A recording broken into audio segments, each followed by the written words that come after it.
Let's start a new narrative today. Meet Ethan Ramirez, a 38-year-old entrepreneur who had been living in the vibrant city of Seattle for the past decade. Over those years, Ethan had been building his business and his life alongside his wife, Isabella, a 34-year-old high-powered marketing executive. Together they had two young children, a boy and a girl, and from the outside looking in, they seemed to have the perfect life. Their friends often commented on how lucky they were, how strong their marriage appeared, and how nothing could come between them. But over the past 6 months, Ethan started noticing subtle changes. Isabella had become more distant, often lost, in thought and more attached to her phone than usual. She frequently mentioned work events, late-night meetings, and occasional girls' nights out, explanations he trusted at first. But the way she'd smile at her phone, the texts she never shared, and the increasing demands of her job began to gnaw at Ethan's intuition.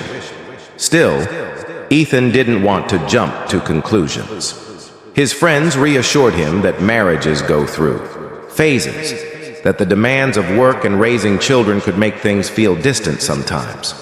Yet late at night, when Isabella lay sleeping beside him, Ethan would lie awake, wondering if there was more to her behavior than just stress. The tipping point came when Isabella's boss, Luke, a 40-year-old tech CEO, invited them both to an exclusive networking event at his luxurious penthouse in downtown Seattle. Luke was the kind of man who exuded confidence and power, a slick, well-dressed executive with a smirk that never quite sat right with Ethan. He was successful, charismatic, and appeared to have the perfect life, much like Ethan, but there was something unsettling about the way Luke looked at Isabella. The way his hand lingered a little too long on her shoulder when they greeted each other made Ethan's stomach twist. Ethan brushed it off. After all, what kind of man would invite a couple to a party if he was having an affair with the wife? Still, a small, nagging voice in his head told him to stay vigilant. On the night of the party, Ethan and Isabella arrived at Luke's penthouse, which offered sweeping views of the city skyline. The space was filled with well-dressed professionals, glasses of champagne clinking and the sound of smooth jazz played by a live band. Isabella looked stunning in a sleek black dress, her makeup flawless, her smile radiant. Ethan felt a surge of pride having her by his side, but that nagging feeling still lingered. As the evening progressed, Isabella mingled effortlessly, catching up with co-workers, including Luke, who was his usual charming self. Ethan kept a close eye on them, but nothing seemed out of the ordinary. That was until about an hour into the party when Isabella excused herself, saying she needed to catch up with a friend in a quieter part of the penthouse. Ethan nodded, not wanting to appear suspicious. But this time, he couldn't shake the feeling that something was off.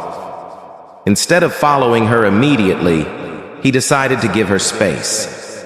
He mingled with a few guests, trying to distract himself from the gnawing, suspicion building inside him. But after 15 minutes, curiosity got the best of him. He excused himself from a conversation and quietly slipped away from the crowded living room. Wandering through the halls of Luke's sprawling penthouse, Ethan eventually found his way to a dimly lit back garden area, secluded from the main party. In the soft glow of the garden lights, he froze, overhearing voices. One of them was unmistakably Luke's, smooth, cocky, and slightly tipsy. The other voice belonged to a man Ethan didn't recognize. But it was their conversation that made Ethan's blood run cold. "I don't know how she does it, man. Isabella can slip out of her husband's arms and into mine like it's nothing. Last weekend was insane. We met up at that hotel near the waterfront. You wouldn't believe what happened." Ethan's breath caught in his throat. Had he heard that correctly? He moved closer, careful not to make a sound, his heart pounding in his chest. "Does her husband know anything?" "I mean, you're playing with fire here, man," the other voice asked.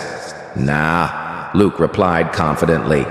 "Ethan's too busy with his business to even notice. And besides, Isabella knows how to keep secrets. She's smarter than most women I've been with."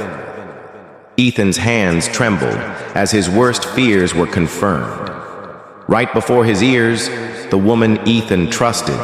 Above all others, his wife was having an affair. And not just any affair, but one with her boss. The way Luke spoke about Isabella, as if she were just another conquest in his string of indiscretions, filled Ethan with a rage he had never known. But Ethan wasn't the type to confront in the heat of the moment. No, he would be smart about this.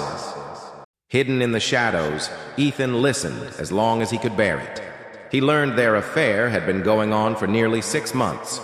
Secret hotel meetings, late-night phone calls, and so-called business trips that were really just excuses for their rendezvous. By the time Ethan slipped away from the garden that night, his heart was shattered, but his mind was already forming a plan.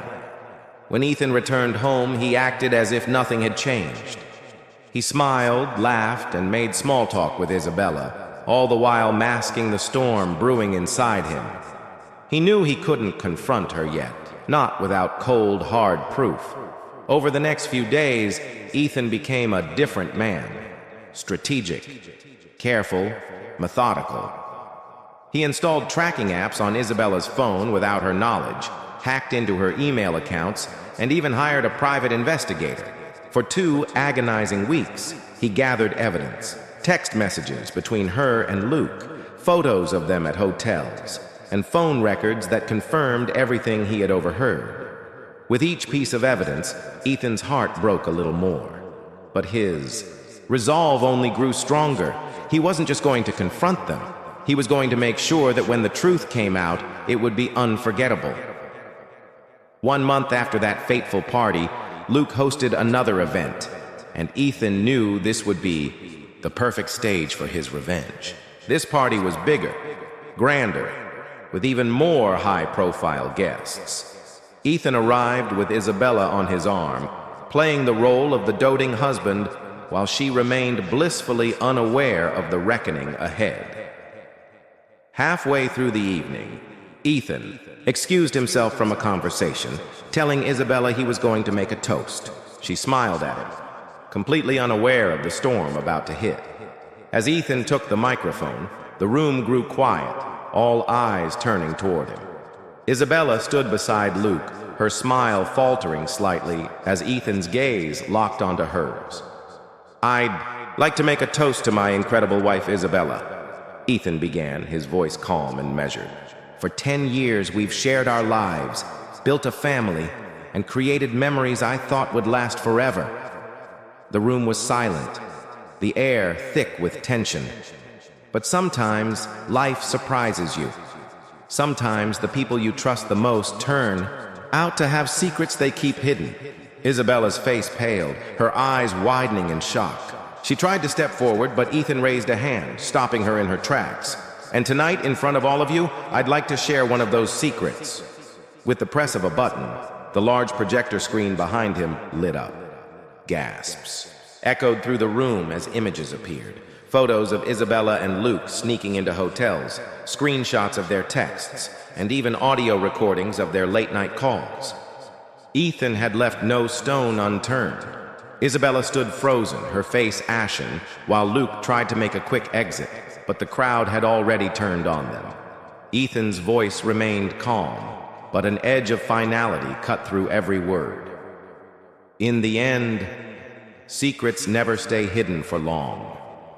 And now, everyone knows the truth. The fallout was swift and brutal. Within days, Ethan filed for divorce, secured full custody of their children, and ensured Luke's reputation was in ruins. The affair became public knowledge, and Luke was forced to resign from his company amidst the scandal. As for Isabella, she lost everything: her marriage, her standing in the community, and the trust of everyone around her. Ethan, meanwhile, found peace. From the ashes of betrayal, he rebuilt his life, stronger, wiser, and happier than ever. Because in the end, the best revenge wasn't just exposing the truth, it was reclaiming his happiness. What a ride. If you enjoyed this intense journey of betrayal and ultimate revenge, make sure to give this story a thumbs up. What would you have done in Ethan's shoes? Let us know in the comments.